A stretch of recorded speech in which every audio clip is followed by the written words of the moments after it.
Hello, everyone. Welcome back to the show. I am Trish Regan. We are brought to you, as always, by LegacyPMInvestments.com, 1-866-589-0560. Oh, my goodness, do we have some major breaking news to get to. Looks like, you know what? Joe Biden's not going to be running after all. Not if you listen to the smart money. I'm talking about what Wall Street actually thinks about 2024. Quite a massive prediction from the analyst over at JP Morgan. We're going to get to that. But I got to just back up and talk about what's going on at this moment in time on this particular day, just hours after the president met with former President Barack Obama, and he kind of needled him, according to the Washington Post. They had lunch at the White House last week, and he said, you know what, buddy, like, you got to pull it together. Your polls are abysmal. We know that. And so he encouraged him to really double down, really double down in ways that you just can't imagine. We're going to go to some of that sound. But the truth is, even when he doubles down, it's not going to matter. It's not going to matter because the American people look at that and say, what is he doing? I mean, think about it. The more they attack Donald Trump in this moment in time, the more Donald Trump is able to be resilient. And I mean, really resilient. We heard him over the weekend campaigning again. And he said, you know, this guy, Biden, he thinks I'm the problem. He thinks I'm the threat to democracy. No. It's the other way around. Watch the clip. These people are more dangerous than the so-called enemy. You know, China, if you're smart, you can handle China. If you're smart, you can handle Russia. I ended the Russian pipeline. He approves it. Then he says, I was soft on Russia. I was the toughest on Russia, and Putin liked me. I got along. It's nice to get along with people that have nuclear weapons. Don't you think it's really nice if you think about it? But I was tough on Russia with the sanctions and everything. But more importantly, he's building the biggest project they've ever done, the pipeline going through Europe into Germany. I got angry at Germany. I said, you know, you're giving them all the money. We're protecting you with NATO, and you're paying them billions of dollars a month for energy. And then we have to protect you from the people you're giving the billions of dollars to. Does this make sense? So we had a lot of fun with those countries because they've been ripping us off for a long time. But I think we got one more bit of sound as well. Another soundbite from Donald Trump saying that he is in fact a threat to democracy because he's so grossly incompetent. And that really ultimately is the issue. Let's get that one up there as well. So Donald Trump, again, speaking over the weekend, making those points on policy, by the way, which are interesting. He's kind of downplaying some of the threats, but then at the same time saying, hey, you know, you want to get along with them because they're problem actors. But he said something else, which I found pretty fascinating, because it was effectively that the real threat to democracy can often come from incompetence. In other words, if you don't have somebody who can actually find their way out of a paper bag, and let's be honest, guys, I mean, I don't know if he can find his way out of a paper bag. I don't know if he can find his way to the podium. I don't know if he can find his way to the bedroom every night. I mean, this is unfortunately, for better or for worse, you know, a guy that really and truly just is struggling in ways that one just didn't anticipate the president of the United States actually struggling with. I mean, wow. So I think we do have this. I want to show you this because here he is over the weekend talking about Donald Trump, that is, what the real threat to democracy is. And oftentimes that is actual incompetence. In other words, if somebody doesn't have the right policy, if somebody can't actually speak, if somebody can't manage, and we know Biden can't manage. I mean, look, for goodness sakes, he didn't even know his defense secretary was out in the hospital for 4 days. My gosh. If he can't do that, then he is, in fact, the threat to democracy. Take a peek. Okay, maybe not how. Okay, we'll go back to that. I promise you it's good. But I have just paraphrased it there for you in a pretty succinct way, I think. Basically, he said, I'm not the threat to democracy. He's out there saying, I'm the threat. And he's like, no. Like, listen, when you can't do your job, you're then the threat to democracy. And I think America gets that. And so suddenly now, Joe Biden's got a big problem. You've seen the polls. I've shown you the polls. The Democrats have seen the polls. So what are they saying? Here's Paul Begala. Attack. We're going to go back to that, and I'm going to play you more of that because it's just so special and so important to hear. But that is the strategy. Attack, attack, attack. 7 times he says it. Attack, because what else are you going to do? What else are you going to do when you're faced with a president, a candidate that's so bad? I mean, I was saying to someone the other day, look, if I were a Democrat right now, you know what I would be doing?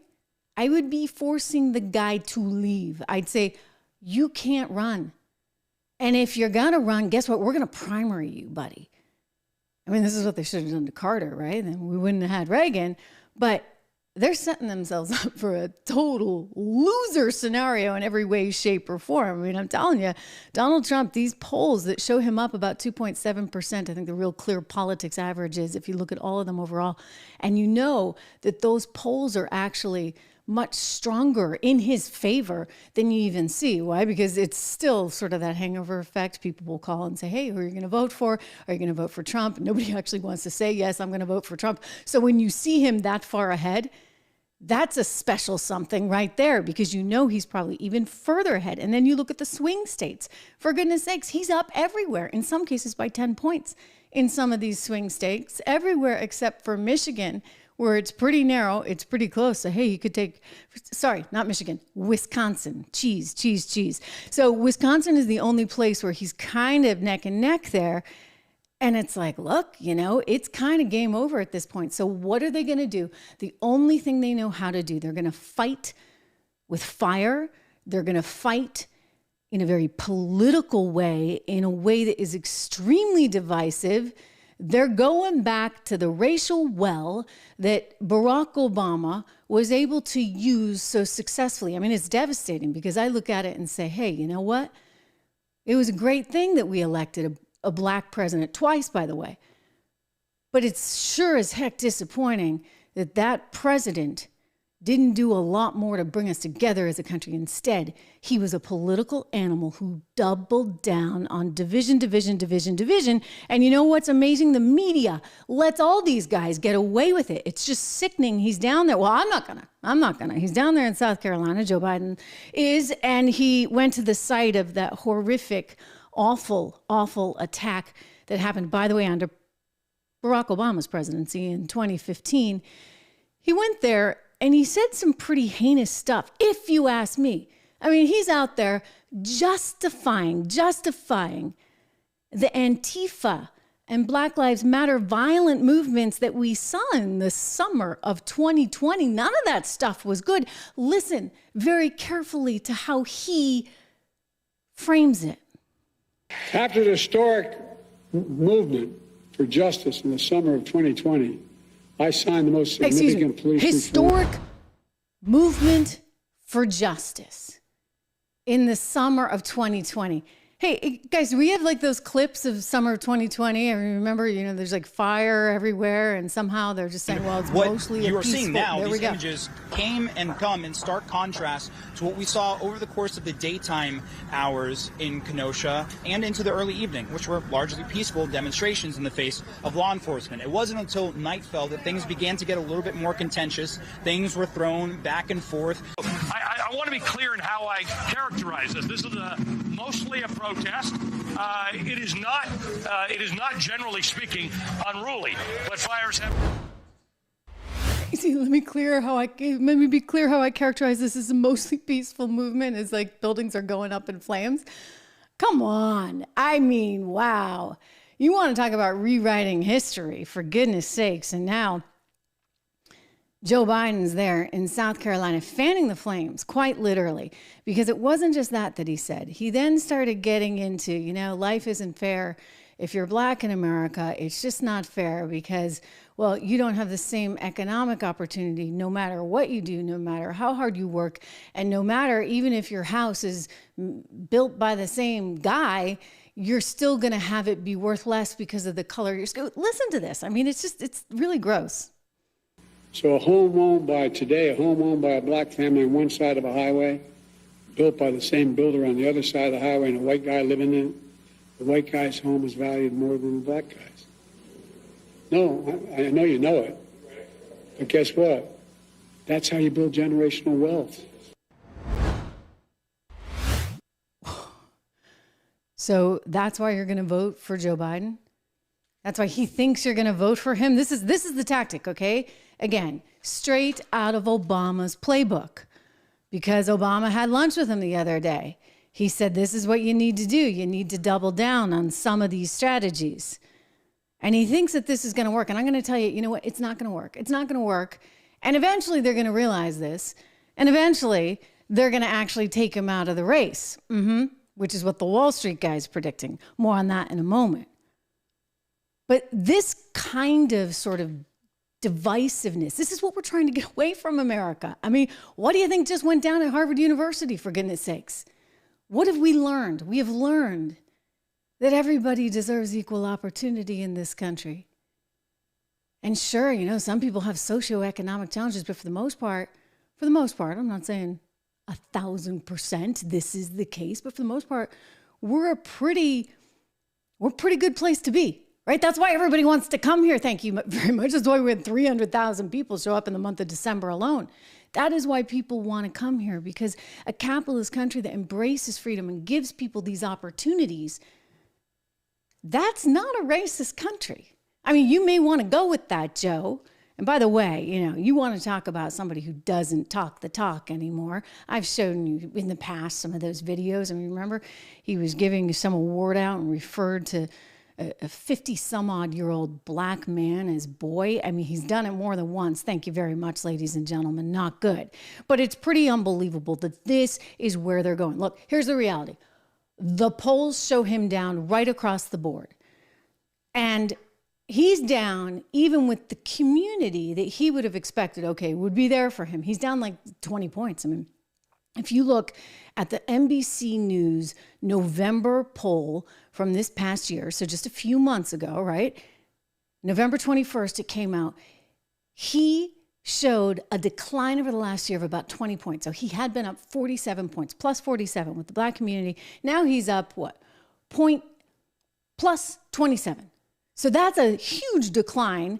And there are plenty of other polls that are now showing Donald Trump is pulled ahead of him with the black community. So he's got to somehow convince the black community that they're in a lot of trouble with Donald Trump. He's got to somehow convince, I don't know, everybody else, I guess, that it's the end of America, that this is going to be the end of our democracy as we know it. And he's going to use the media, let me be very clear, to help him in this attack line. Here's the full clip. I need you to see this guy from CNN. Nice guy, smart guy. I mean, he's saying, you know, this is how I think it's going to work. I mean, I would just say, look, you can try this. Go for it, buddy. It's not going to work. It's not going to work because ultimately Americans see through it. The only thing that's going to work is you're going to have to come up with a shiny new toy to distract everyone. You're going to have to get a new candidate. Wall Street knows it, but they're trying their best. And Paul Begala, who's an analyst over on CNN, he used to work on the Clinton campaign, he has a plan of attack. It's pretty simple, overly simple. Watch him. President Biden needs to listen. He needs to ramp up the attacks. He did yesterday. He needs to stop running ads that say, I did a great job, and start running ads saying this guy is a threat. Democracy, to your abortion rights, to your Social Security, everything has to be Trump. Everything. I have a 7-step plan for Biden's reelection, and you can memorize them because I did them in alphabetical order. Attack, attack, attack, attack, attack, attack, attack. Hey, look, you don't even need to be creative, right? These days, you can just attack. I mean, and this is exactly what is happening. So the media is like on cue. This you got to hear because it just blows you away. It was created by our friends over at Grabian. Great group there. Tom Elliott runs the place, and they get all kinds of sound from all sorts of places. And sometimes they put it together. I want to give them credit because this was very creative. Let's take a listen. Every one of us, our freedom, our liberty, none of us is safe. He's going to have people around him executing against an enemy's list. Assassinate generals. Ordering troops to attack American citizens. Trump's very well-armed and extremist base will try to kill people. He's going to basically burn the house down. He will unravel the institutions of our democracy. Draw similarities between Mussolini and Hitler. Adolf Hitler and Benito Mussolini. Makes Donald Trump even more dangerous. Wants to take away your vote. Senate and the House are immediately going to be paralyzed. People will begin in their minds to censor themselves. They might say, well, maybe I shouldn't say this. This is the end of democracy. Yeah. I think that could be the end of our democracy. But democracy is dead if Trump is reelected. Cozy up to food. You scared yet? I mean, you better be, right? And that's the intention. You got to be really, really scared. I mean, Michelle Obama is so scared. Michelle Obama is so scared she can't even sleep at night. Here she is. She just went out and did some podcast today, and she wants you to know she's terrified.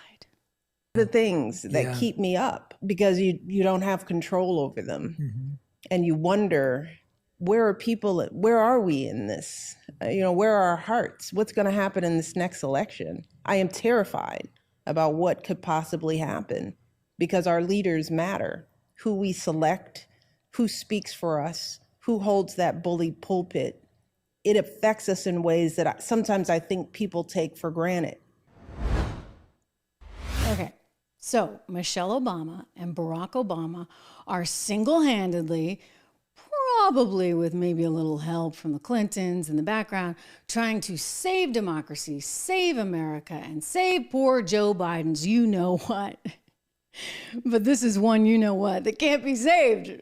I mean, again, just look at any of the recent polling, and I would tell you that those poll numbers are kind of underwhelming, because my hunch is, we've seen it every time before, Donald Trump tends to perform better on game day. So if they can't convince America of this right now, if they can't convince America to be scared, if they can't convince America that Trump is effectively Hitler, which, by the way, CNN over the weekend on that guy's show, what's his name, Wallace, that used to be over at Fox, he had a lower third, that's what we call it in the industry, the graphic, and it said, should Biden go full on Hitler? I mean, I don't even like saying these things. I mean, this is so bizarre, and this is what they're doing. This is what they're trying to promote. And so somehow there's this idea that if Trump is elected, like, you're going to be dead, you're going to be killed. You heard the clip. I mean, it's tremendously, 1, irresponsible, 2, not truthful, and 3, will not work, because Americans keep seeing through them. I mean, whether it be the laptop that they tried to tell us was fake when it turned out to be real, when they tried to tell us somehow that, Hunter Biden couldn't possibly have done any of these things that it now appears he did in fact do. We're left saying, guys, how do we know how to trust you? I mean, we can't trust you.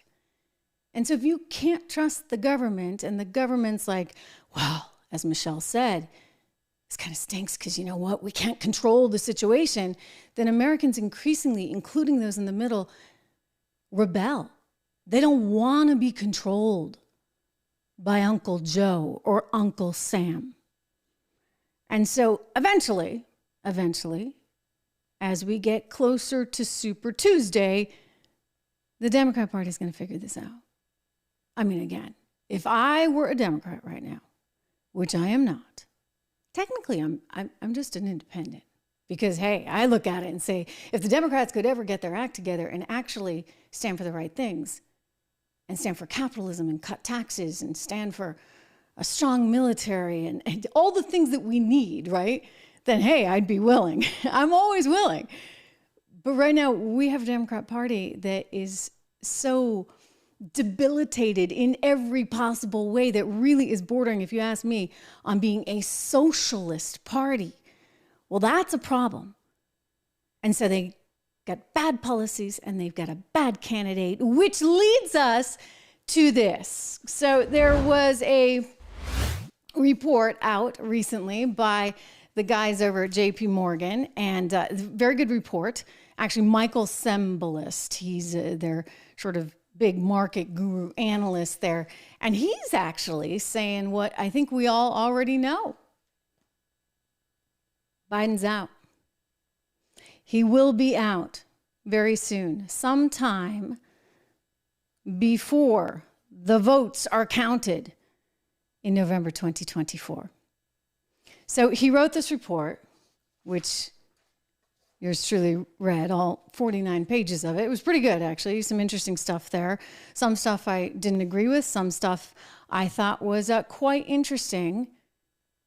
And this was the highlight. Number 3 in his top 10 surprises for 2024. He did this in honor of Byron Wien. You know, Byron Wien was a very famous market strategist. I interviewed him many times. I actually didn't realize he had gotten to 90, but he did pass away just last year at the age of 90. And for like 3 decades, he would actually always put together sort of a top 10 list for the following year. I actually don't think he was at JP Morgan. I think he was at Morgan Stanley and a few other places. But in honor of Byron, because everyone on Wall Street loved Byron, he thought, you know, I'm going to do this. I'm going to put together my top 10. And number 3 on the top 10 list was, quote, President Biden withdraws sometime between Super Tuesday and November election, citing health reasons. Biden passes the torch to a replacement candidate named by the Democrat National Committee. He went on to say that Biden has a low approval rating for a president with not such great job creation, right? About 10% since his inauguration, although that figure is the byproduct of his inauguration, coinciding with the rollout of COVID vaccines and a reopening of the U.S. economy. So, you know, he's taken a lot of credit for stuff that really was just going to happen anyway. I mean, Larry Summers said this well. This is the former head of Harvard University. They need him back there these days, but also the former Treasury Secretary under Bill Clinton, and then the head of the National Economic Council under Barack Obama. So not exactly a right-winger. Larry Summers said, you know what? When we reopen after having been closed during COVID, it's going to be like Paris in September after a month off in August. Or it's going to be like summer, Martha's Vineyard or Cape Cod after having been closed for the winter. We are going to be gangbusters again. Larry was right. Larry warned the Fed not to do what the Fed did, but you know, you can't get in the way of those central bankers that want to somehow manipulate our economy any which possible way. But so JP Morgan, I think it's really interesting. They're just coming out and saying it. They're like, he's not going to be there. There's no way this guy is actually going to be there. And I do actually agree with them. I don't know how they run him. Careful what you wish for, though, guys, right? Because I do think he's quite beatable by Donald Trump. And I think Donald Trump's policies from an economic standpoint, from a foreign relations standpoint, and from a border standpoint would be advantageous for America right now. You don't want the policies of the Biden administration. You certainly don't want the policies of Gavin Newsom out there, but Gavin Newsom could be that shiny toy that nobody really knows, and they won't have a lot of time to vet him if he comes in so late. So that could be the thinking. I don't think Kamala will like it very much, though, passing over the black woman for Gavin Newsom. We'll see. But Wall Street has money on these things, right? So when they come out with a report like that, even if it is one of the big banks, I think it's an interesting thing to see. I'm amazed at how badly this presidency has gone. I mean, I told you it would be bad, right? I told you. I said it would be like Carter 2.0. And it is Carter 2.0, but it's worse. Like, I think a lot of people were like, oh, Carter seemed like a nice guy. This guy doesn't necessarily seem like a nice guy. Joe Biden, that is. And not only is he not a nice guy, he's so unbelievably clueless that he doesn't even know when his defense secretary isn't showing up for work. I mean, we're kind of in the middle of something, right? I mean, you get the Ukraine-Russia thing going on, you get Gaza and Israel, and somehow the Secretary of Defense, Lloyd Austin, is not at work.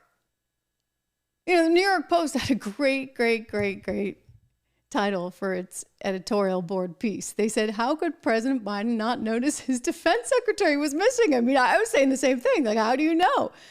You know what? I have a small team here. We all work very closely together. If somebody's just like MIA, I would notice, right? Like, I would notice and I would say, hey, what's going on today? And somehow the president is so hands off, despite these major conflicts, that no one knows that Lloyd Austin is in the hospital for 4 days. I mean, incredible, incredible stuff. And then think about the fact that, oh my gosh, I mean, Hicks, the deputy, like she didn't even know. And then there's this one, our crackerjack Secretary of State. He didn't even know. And then he admitted it. Oh my gosh, watch. With regard to Secretary Austin, I wasn't aware of his medical issue. In fact, I talked to Lloyd last weekend before this incident, and I know that he's put out a statement addressing it. What I can say is this. It remains one of the great privileges of my career, over 30 years now, working in government, to serve alongside Lloyd Austin. He is an extraordinary leader for this country, in uniform and now out of uniform. And it's been a highlight of my service to be able to serve alongside him, and I'm very much looking forward to seeing him fully recovered and working side by side in the year ahead. Okay, so we don't even know why Lloyd Austin was in the hospital. Apparently, this is at Walter Reed. It was an elective surgery, and we don't know why. And I get it. You know, you're a private person, but I'm sorry. You're the Secretary of Defense, and even if you don't want to broadcast it out to the American people, shouldn't the Secretary of State know? Shouldn't the president know? Maybe the vice president? I mean, hey, maybe your deputy should know. I'm just going out on a limb. But as the New York Post put it, how the heck did the president not know that the defense secretary was just gone all week? Really weird. Really, really, really weird. I mean, talking about asking the obvious questions here. But you combine all this stuff and you think about the fact that he's obviously not a good CEO. He can't run a team. He can't run a campaign. He can't run any policies. We got 300,000 people coming into the country just last month. Those are the number of people that they actually apprehended at the border. The most ever. And why? Because they don't know how much longer Joe Biden's going to be there, right? Like, you better take the opportunity while you can, so to speak. So you get all these people pouring in. You get kind of a lousy jobs report. I'm just going to tell you, 216,000 jobs being added to the economy, like really nothing to write home about. I know that they're all psyched about wages going up more than 4%, but that's really not great either. It's just not great because, well, you know what? That means inflation. Wage growth is going to put upwards pressure on prices, and then you're going to have more inflation, which is frankly inevitable. I mean, I just think it's inevitable at this point. I mean, one of the things I sort of disagreed with was the stability of the U.S. dollar that Byron Weens, in his memory, the report from Michael Cembalest was talking about. I mean, I would like to think that the U.S. dollar is going to remain stable, but I actually think it's going to be worth sort of increasingly less in the coming months, coming years. I mean, it's one of the reasons why some people are looking at diversifying their portfolios, diversifying into things like gold. Our good friends over at Legacy Precious Metals, 1-866-589-0560. They're the ones you need to call if you're interested in looking at something like gold. Because, I don't know, the Fed, what are they going to do? How's the Fed ever going to move on interest rates and hike interest rates ahead of an election? I mean, they really can't. They should have done a while back. They didn't. They should have taken Larry Summers' advice a while back, and they didn't. They just printed money. And now they get the White House saying, you better keep printing money. You better not stop, or else we're going to get blamed with the bad economy. So we are where we are. But, you know, you think about the economy that we're in, and there are still amazing success stories. There have always been amazing success stories. And I just wanted to take a minute and tell you, because I came across a new podcast, and I've become a podcast consumer, right? As a result of this, I'll tell you, the media industry really, really is changing in mega ways, just in absolute, total mega ways. By the way, reminder, make sure you subscribe. Make sure that you comment. We're in a live show. I'm going to go out to some of your comments and questions in just a minute.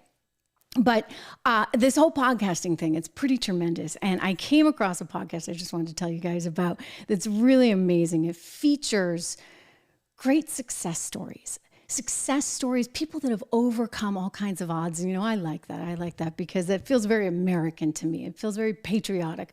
Those that overcome odds are really, really sort of embracing the spirit of America. So there's all kinds of stories on the podcast. By the way, it's called Our American Stories.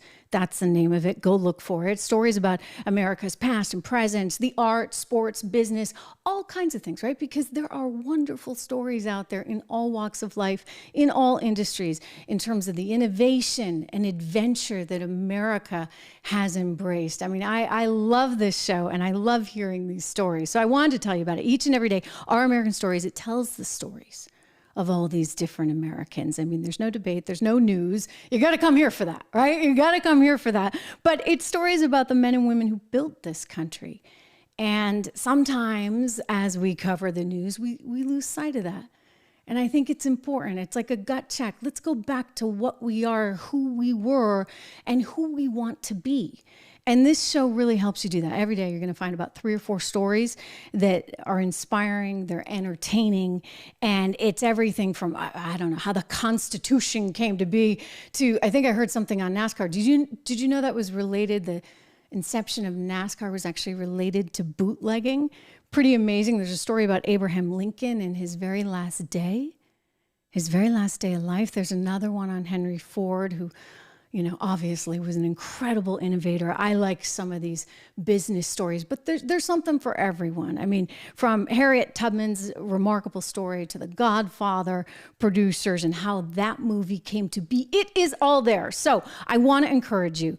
I urge you to find this podcast. It's called Our American Stories. You can get it wherever you get your podcast. Hopefully you have made sure that you have subscribed to this one as well, right? Make sure. We want to keep Trish in your feed as well. But Our American Stories, it's a really neat show, lovely show. And I wanted to flag that for you. Let's get back to the markets right now because we've had kind of a down day on Wall Street. Maybe people are coming to the reality that, you know what? This message that Biden is trying to push, courtesy, you know what? We've turned around. There you go. What do you know? Another day, another dollar. We're actually up today. We are up 0.6%. So there you go. Okay, 216 points. We're killing it. Hey, what do you know? The 10-year yield at 4% right now. So that's come down just a touch. I'd like to think maybe actually they read the report. Maybe they read the JP Morgan report and they're like, aha, okay, good. Biden's not going to run. So they're bidding the market up. We got 1.4% growth on the S&P 500 right now. And so again, market looking pretty good today. Oil prices coming down slightly. Gold at $2,032 an ounce. We get silver at $23.28. And again, the yield on the 10-year just over 4% right now. I want to turn to another story that's in the news. Do we have any Taylor Swift fans out there? I don't know how many Swifties here? I didn't think so, right? Let me look at those comments. All right. So Taylor Swift showed up at the Golden Globes Awards last night. I really don't like these award shows. I mean, I really don't like them. I kind of detest them. And I think part of my reason for, I'm not in that industry, number one, right? It's Hollywood. And I don't really care that much about the clothes. And it's just as easy. Like if you want to see what everybody was wearing, you can just look online. Why do I have to sit through this whole long, boring show? And they always have these terrible comedians, it seems. And the comedians keep getting worse and worse and worse. And especially nowadays, right? Because they want to be this, that, and the other to everybody. And they found somebody, I guess, who they thought was this, that, and the other to everybody. I have no idea who this guy is. Now I do. His name is Joe Coy. I mean, I still don't really know who he is. And I thought maybe I was the only one. I checked around with a bunch of friends and they said, no, they didn't know either. And one of my friends who's like a big deal radio broadcaster said he had no idea. And not only did he have no idea, he was listening to a New York station with another big deal radio broadcaster and they had no idea. So, okay, so this is not just Trish not staying up on her pop culture. Nobody knew who this person was until last night. Joe Coy. Well, he started making some jokes, and let me just say, they didn't go over so well. No, they definitely didn't go over so well. Certainly not with Taylor Swift. Taylor Swift, who missed a football game to be there at the Golden Globes, and she was flying solo. And he kind of gave her a little dig. I mean, look, you know what? You got to expect this, I guess. You know, you're Taylor Swift, just like Will Smith should have expected something coming at him. But Taylor seemed kind of perturbed when her name came up. She had a stunning green dress on, by the way, just absolutely beautiful. Let's watch. As you know, we came on after a football doubleheader. The big difference between the Golden Globes and the NFL, on the Golden Globes, we have fewer camera shots of Taylor Swift. I swear. There's just more to go to here. Sorry about that. Yeah, she's like, whatever. Right? Oopsie, on the audio. Hope that didn't create too much of an echo for you. But funny, right? She's like, So they either got her at a weird moment and there was a delay in the reaction shot, or she was just like, yeah, whatever. Like, don't bring me into this. Don't bring me to, I'll tell you, no one was laughing at his jokes though, the entire night. So maybe it was just part of the thing. Maybe she was just getting kind of tired of having to listen to this guy's monologue. So here's another little clip. You tell me if you think it's funny. I mean, he got kind of desperate. He had to like talk about Robert De Niro in hopes that, you know, maybe somebody would give him a little applause. Watch. The key moment in Barbie is when she goes from perfect beauty to bad breath, cellulite, and flat feet. Or what casting directors call character actor. Some I wrote, some other people wrote. Robert De Niro's here. Yo, I got the gig 10 days ago. You want a perfect monologue? Yo, shut up. You're kidding me, right? Slow down. I wrote some of these, and they're the ones you're laughing at. Look. So what was that? Like some kind of desperate move? I wrote some of these? What does he mean I wrote some of these? So he's trying to get somebody, those are the ones that people are laughing at. I mean, he like comes right out and says it. He's like, nobody's laughing at my jokes. Nobody's laughing at my jokes. Maybe because they're just, well, you know, these things, they're just not that funny. And you have to be so worried about what you're saying, right? Because you can't offend anyone. I mean, clearly he offended Taylor Swift. Can we see that shot again? I just want to see her face. As you know, we came on after a football doubleheader. The big difference between the Golden Globes and the NFL, on the Golden Globes, we have fewer camera shots of Taylor Swift. I swear. There's just more to go to here. Sorry about that. It's like she wasn't even listening. She didn't even hear him. Like, he's that boring that nobody's listening. She like went to another place in her head, right? She doesn't want to listen to this comedian guy. But at least she didn't pull a Will Smith. I mean, unless this is like the Taylor Swift icy version of what Will Smith did. Remember that one? I mean, that was the most exciting award show ever when this thing happened, right? Jada, I love you. G.I. Jane 2, can't wait to see it. All right?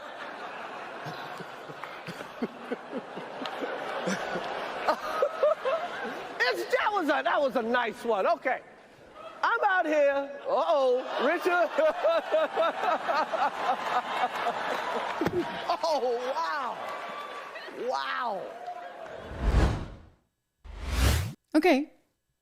No wonder they can't get anybody to anchor these shows anymore. No wonder they can't get a comedian. Like after that one, right? You're like, I'm putting my life in my hands here.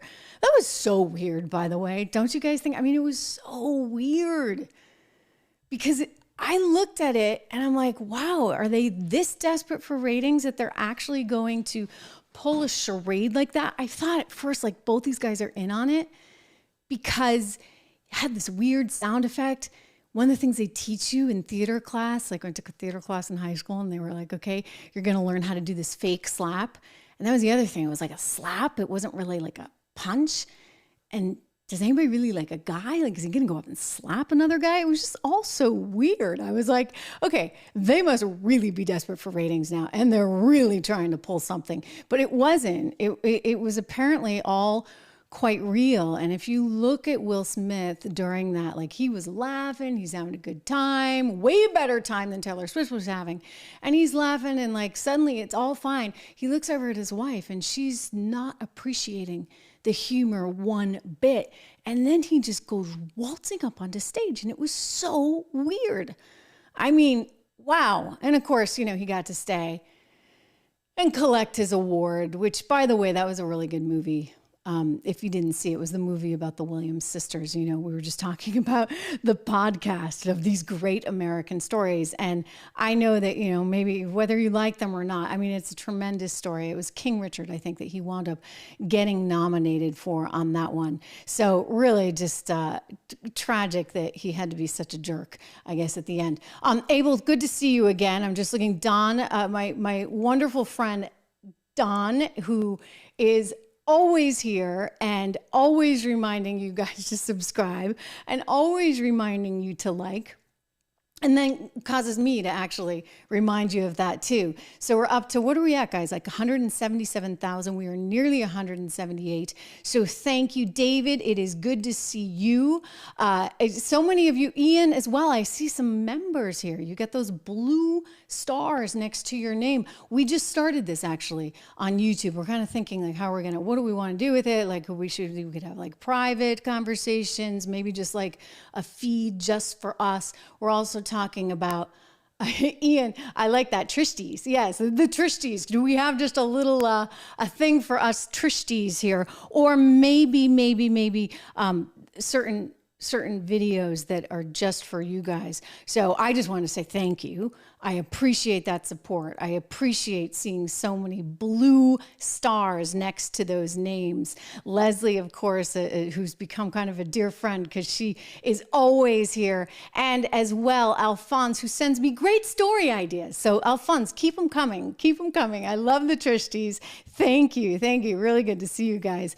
I mean, Don's pointing it out. Okay, Don's got an urgent call. He said, we are stuck. We are stuck on 177 Reaganites or Trishties.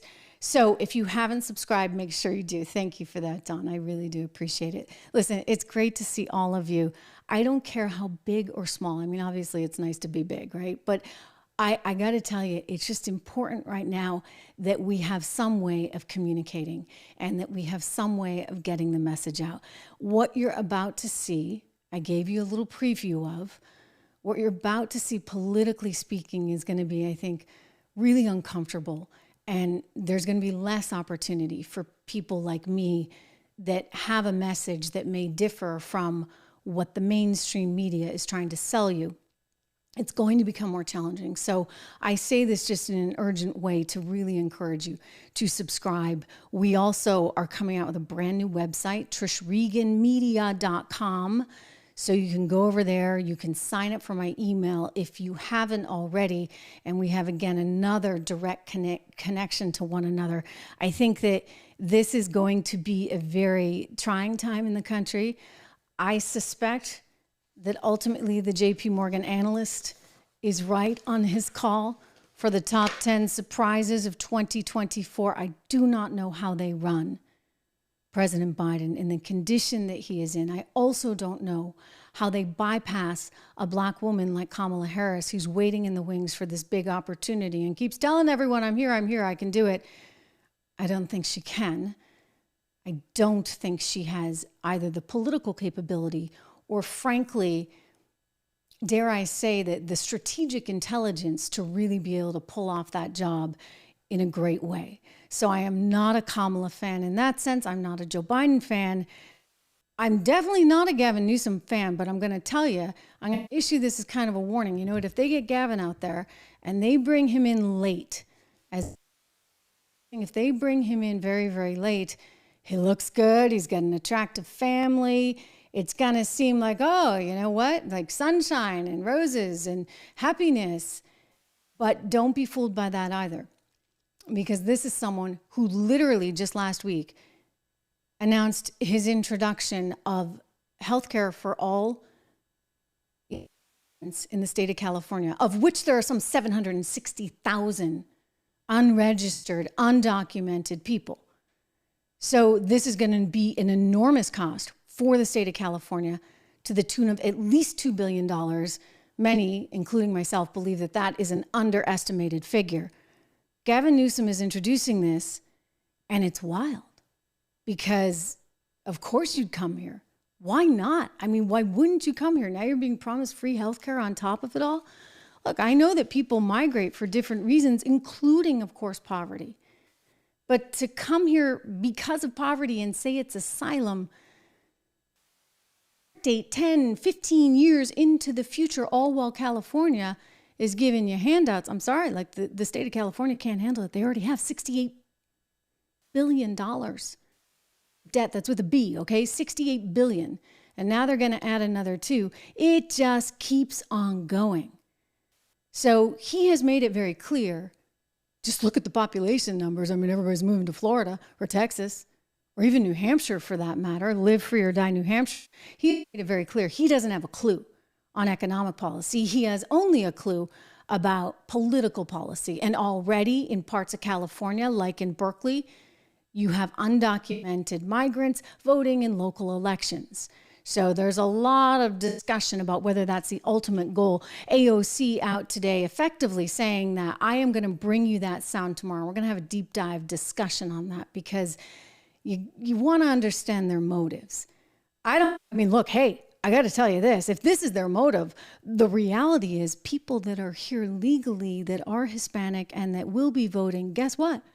They like Trump. There's a study out just the other day, not a study, a poll, the USA Today Suffolk poll, where you saw Hispanics overwhelmingly now intend to vote for Trump. So that could backfire them on them pretty spectacularly, but nonetheless, they're causing a lot of chaos in the interim. The question really does become, if Michael Cembalest is right from JP Morgan and Joe Biden does not run in 2024, who are they going to put up? I'm curious. Let me know. Let me know in your comments there below. I mean, who do you think? I think Kamala, easy. You beat Kamala all day long. You beat Biden all day long. Gavin could be tougher. I agree. Luella Malone, horrible. Totally horrible. But he's got a bit of a package thing going on, right? Like he kind of just got the slick back hair, this, that, and the other.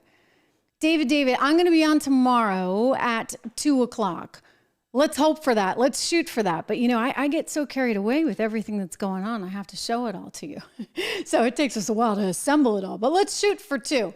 And that would be ideal. Ideally, we'd like to be doing that every single day, same time, because I know it's good for you and it's good for me and it's good for the team if we have that kind of consistency. Thank you. Alphonse, that's an interesting idea. Interesting idea. He's writing in the chat right now that he believes it will be Michelle Obama. We can talk about that a bit tomorrow as well, because her biographer believes that. Her biographer, in fact, believes that. And she could look like she's absolutely saving the party, and then they still have a black woman. It's an interesting point, Alphonse. There are a lot of people that think that is going to happen. We shall see. Hey, everyone. Welcome back. I see some just joining us right now. I'm sorry I'm going to run, but I thank you for being here. And let's catch up tomorrow again. Lots of news happening. Make sure to subscribe to the Apple iTunes podcast as well. Go over to Apple. Make sure you get the podcast there. I'll see you tomorrow.